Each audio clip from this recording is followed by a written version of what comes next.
What we're planning to do tonight is Susanna and I are going to have a brief chat about her father's life and career, and then I've got a little bit of backstory about her special film, The Big Country, and then we'll enjoy listening to her father's work in that wonderful film. Thank you. But Susanna, I know your father was born in Brooklyn in Right. 1913. Right? Now, I have read that he was playing the piano by the time he was 5 and was composing by the time he was 8 years old. That's the way I understand it. I've heard the same thing. No, that's true. He started writing music when he was very young. I don't, have any of it. I don't know if it exists, but I'm sure it doesn't. But Well, now, were his parents musically gifted? How did this gift present itself? well, actually, his mother and father were not particularly musical, but there seemed to be a lot of musical people, spread throughout the family. So somehow it's in the genes throughout the family, and I can't answer that. It just is. Okay. Are you musical? I love music. I used to play, but I don't play anymore. I'm a good member of the audience. Very good. Well, now, I know most of us in the audience tonight are familiar with the great film composer Bernard Herrmann, who Right. did so many wonderful scores for Alfred Hitchcock and many other people. But Mr. Herrmann also, like your father, wrote classical compositions as well. Now, they met early on, right? Would you tell us a little about that and their work together over the years? Well, they actually didn't work together. They remained steadfast friends throughout their lives. They met when my father was 14 and Benny was a little bit older, and they were in German class. And the way my father told the story in an interview is that he was sitting in the back of the room composing, and Benny was sitting next to him reading a score, and Benny asked him if he likes Mahler. He was reading a Mahler score, and my father said something like, "Mahler stinks." And Benny took his score and threw it up in the air and said, "Dishwasher Tchaikovsky," and proceeded to argue, and the teacher threw them out of the room. What happened, though, that was really the beginning of a very strong friendship. Benny knew where there was a broken door to get into to hear the Philharmonic at Carnegie Hall. And he took my father there, and the two of them watched a rehearsal of the Philharmonic. And then they became friends. They spent a lot of time in the city, investigating music, listening to music, playing music, and they had a lifelong friendship. Now, I believe that George Gershwin personally asked your father to take over as music director for Porgy and Bess when he was leaving Broadway. Well, not exactly. Well, tell us how that happened, because he did take over, and I want to talk about his trip west. Well, he went to California in 1937, which was from Chicago, which was a major event in his life. It was the first time he had traveled in the West, and it made a profound impact on him, which actually affected his writing of The Big Country. He told a friend that when it came time to write The Big Country, he remembered that first trip out to the West, and it just almost came automatically, that opening music which you're going to hear. But he went to California because, like a lot of young people, artists at the time, there was, it was the Depression. There wasn't a lot of work, and the movies were the up-and-coming place to be in Hollywood. And it was actually through Oscar Levant that he was introduced to George Gershwin, and he toured with Porgy and Bess. I don't know if he was the music director, but he played the piano for sure. Now, when he made that trip to Los Angeles, I believe I read a letter of his that was in a William Wyler biography where he was so taken by the landscape, he actually got off the train in Albuquerque, New Mexico. Well, he was traveling by bus from Chicago, and when they got to Albuquerque, he was awestruck. And he spoke about it as if he wasn't a religious person, but as a person who was a religious person might have a religious experience, he was awestruck by the mountains and the plains and the whole effect of the West. It was in 1937, there were only about 35,000 people in Albuquerque, so you could get off and, there was this great expanse. And he just was always affected by the West, and there's no question that it had a profound influence on a lot of his music. Right. One of his earliest assignments in Hollywood, I know, was I believe orchestrating Our Town. Right. Around probably was that 1939, 40. Right. In there, and he did that at the invitation, I believe, of Mr. Aaron Copland. Right. Well, Aaron Copland was actually 10 years his senior, and he had been a mentor to a lot of young composers in New York. He had a young composers group, and my father was a member of that group. And when he went to Hollywood to compose Our Town, he requested that my father do the orchestration. So that was his first orchestrating job. He couldn't get any film composing jobs at that time, so he spent quite a few years orchestrating. Well, I think, did he go to Warner Brothers to work Right. on a Humphrey Bogart film, They Drive by Night, and then stayed really for He about 5 years there. Stayed there for quite a while, right? And, in those days, the studios would let other studios borrow their talent, if you will. Right. And while he did some wonderful films at the Warner Brothers studio, I've always been impressed by some of the orchestrations he did. For instance, for the Samuel Goldwyn studio, he did, I believe, The Bishop's Wife. Right, The Bishop's Best Years Wife. of Their Lives. Best Years of Our Lives, And yeah. then for David O. Selznick, Since You Went Away. So he really worked on landmark films from that era.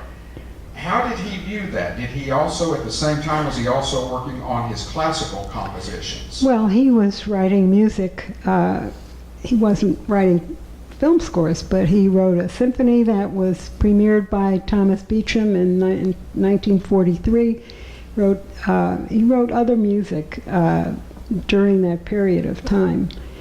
And he finally got a film composing job in 1948. That was his first, it was a film noir in New York called Close Up. That was his first film score. Now, obviously, we know he was nominated for the Oscar for his score for The Big Country, Right. which is magnificent.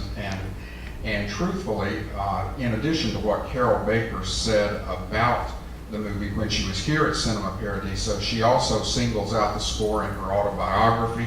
Charlton Heston singles out the score in his autobiography, and it's received so much praise. That was really one of about 3 sort of landmark Western scores your father did in a row, the Jayhawkers and the Proud Rebel being the other 2. And Actually, the Proud Rebel, he was writing the Proud Rebel when Samuel Goldwyn recommended him to write the score for The Big Country. So he went from one score to the other score immediately, and he was very excited about doing The Big Country. It was the first really big film that he did, and he thought it was a wonderful movie, and he was very proud of the fact that the score had become, without his intending for that, to become the quintessential Western film score. He was very proud of that. well, and it certainly garnered him a reputation, for years afterward. He Right. worked on really all of the major Western television series at one time or another, an episode of Gunsmoke, How Right. Gun Will Travel, Well, and he wrote the theme for Wagon Train. Wagon Train, Right. Dancer. So He wasn't crazy about writing television. It was a new score every week. It was not something he wanted to spend a lot of time doing. was he comfortable in the role of being the guru of Western composers? Well, yeah, as I said, he was very proud of the fact that, his score for The Big Country had become the quintessential American score for Western films. I mean, after that score, Most of the westerns composed up to that time were written by composers who were born in Europe. Miklos Rozsa, Korngold, Max Steiner, you know, their training was European. His training and his instincts were all American. He had grown up with American music, and so it came to him more naturally. So when he wrote the score for The Big Country, it sort of set a new tone for what a Western score should be. Had more of an American flavor without any of the European influences. Okay. Did he have a long time to write the score for The Big Country? I read somewhere where he wrote the entire score in almost a 10-week period. Is that correct? That's probably true. You probably know more about it than I do. But no, I'm sure that's true. You did not have much time to write film scores. Probably John Williams and people like that today, you know, have a lot of time. But in those days, you know, you were on a tight schedule. Well, I know in the case of The Big Country, the film had been finished, I think, and he saw the completed film without Right. music and then wrote the score. That's how it is generally done. Today, some of the composers work with directors. Again, John Williams and Steven Spielberg work very closely together. But in those days, the film was done, the composer came in and, you know, worked afterwards. Now, an exception to that was that his work with Otto Preminger, who Right. involved him really, I think, from the beginning on the Cardinal. Well, that was really a great experience. Otto Preminger made my father sort of the entire music department for the film, and so he traveled with the company everywhere it went.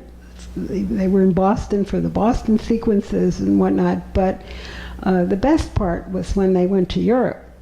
And you asked me if I went along, but I did not. But my mother went along, and it was just a wonderful experience. It was an interesting experience too. He had a lot of interesting stories. Well, it's Preminger was such an interesting filmmaker, and we had Preminger's biographer, Foster Hirsch, with us a few years ago to talk specifically about Preminger. And most people seem to either love the man or not really care for him because of his behavior. But obviously he had great respect for your father, and it was a mutual admiration. Well, he respected, he found him a little difficult, but they apparently got along quite well, and it all worked out. It's another good score, one of my favorites. It is. It's a beautiful score. I enjoy The Big Country immensely. I enjoy The Cardinal, but some of your father's scores that I've enjoyed the most are the ones that he did for smaller, more character-driven films, and especially films like Five Finger Exercise, Right. and especially Rachel, Rachel. I think Paul Newman directed that with Joanne Woodward as one of the stars. Well, that was his first directing task, and you know, she was his wife, and he made the movie for her. Did your dad enjoy working on those more character-driven stories? He loved Rachel, Rachel. He thought it was a lovely film, and he really thought it was a wonderful film. He enjoyed it a lot, and he enjoyed working with Paul Newman. He was easy to get along with. Now, in addition, of course, to his wonderful film work, he composed for Broadway, The Golden Apple, Right. as I said earlier, ballet for the concert hall. Did he have a preference among those subgenres within music? I think his favorite, his primary interest was writing for the theater. That includes, you know, ballets, which are theatrical. Certainly his ballet, Frankie and Johnny, is a theatrical piece. And he was very interested in drama, and you can tell that even in his film scores. He seemed to really have a sense of writing dramatic scenes, and I would say that the theater was his favorite form of composing, but he enjoyed writing films. He used to enjoy going to Hollywood to write films, and he loved writing concert music, and he considered himself a composer, and his interests were broad. Now, when you were growing up, you spent time in Hollywood? Well, actually, I was born in Los Angeles and didn't move to New York until I was 4.5. And then after that, we went back and forth a lot because we primarily lived in New York, but when a film came along, we went out to California. So traveled back and forth on a DC, I guess it was a DC-9, DC-6, I don't know, train, car, went back and forth a lot. Okay. When your father was working, was he regimented? Like, for instance, sometimes writers say that whether they're really in the mood or not, they write every day if they're working on a book or whatever. Did your father write music most every day of one sort or another? Are you talking about films or? Well, anything. Films? Well, classical compositions? film scores, I mean, he worked at the studio. So he went to the studio, and I didn't see what he did, you know, how he worked there. But at home he had a piano, and I think he was composing most of the time. I don't think he had a set pattern, you know. Some people say, well, I start every morning at 9 and I end at 1 or whatever. He sort of went on all the time. Now, who were some of his favorite composers or performers even? As a young man, he and Benny Herman met Charles Ives, and they befriended Charles Ives and played quite a bit of his music. And he was very interested in Gottschalk, Ravel. I mean, he had a broad range of interests. It's hard for me suddenly to think of just one or two composers. At one point now, did he and Mr. Herman have a little group? Was it he and Mr. Herman and Mr. Herman's brother who would play together sometimes? Well, yeah, because they were trying to earn some money. So Benny played the violin, and his brother played the cello, and my father played the piano. So they formed a little trio, and they would try to get jobs. And my father played piano in clubs, anywhere he could find work. Well, now, in this, his centennial year, I know the WFMT radio network did a wonderful special about Jerome Moross, and we aired it to great reception on Classical South Florida. If you missed it, I think we're going to air it again probably around Oscar time next year, and it's well worth an investment of your time because it's a wonderful program. How were you involved with that? Well, I worked very closely with John Talansky, who produced it. He lives in London. I mean, I sent him gobs and gobs of material, and I, worked closely with him on it. He did a fabulous job. He really did. I'm very, very thrilled with it. Well, I think it's a wonderful piece, and then we're delighted you're here with us tonight. What are some of the other activities that are happening around your father's centennial? Well, one of the big things, of course, is the playing of this radio documentary, and there are some performances. Joanne Falletta is conducting the symphony next April in Buffalo, which I'm excited about. And there have been various things on the radio around the country, and some seminars coming up, and different things like that. Fantastic. Well, we have a little information about our film tonight, The Big Country, but before I get to that, Susanna, just as a small token of our appreciation for your taking time to be with us tonight, we'd like you to have this plaque just oh my to remember goodness. this occasion. Thank you so much. And please, everyone, let's give Susanna Moross Thank you. a round of applause.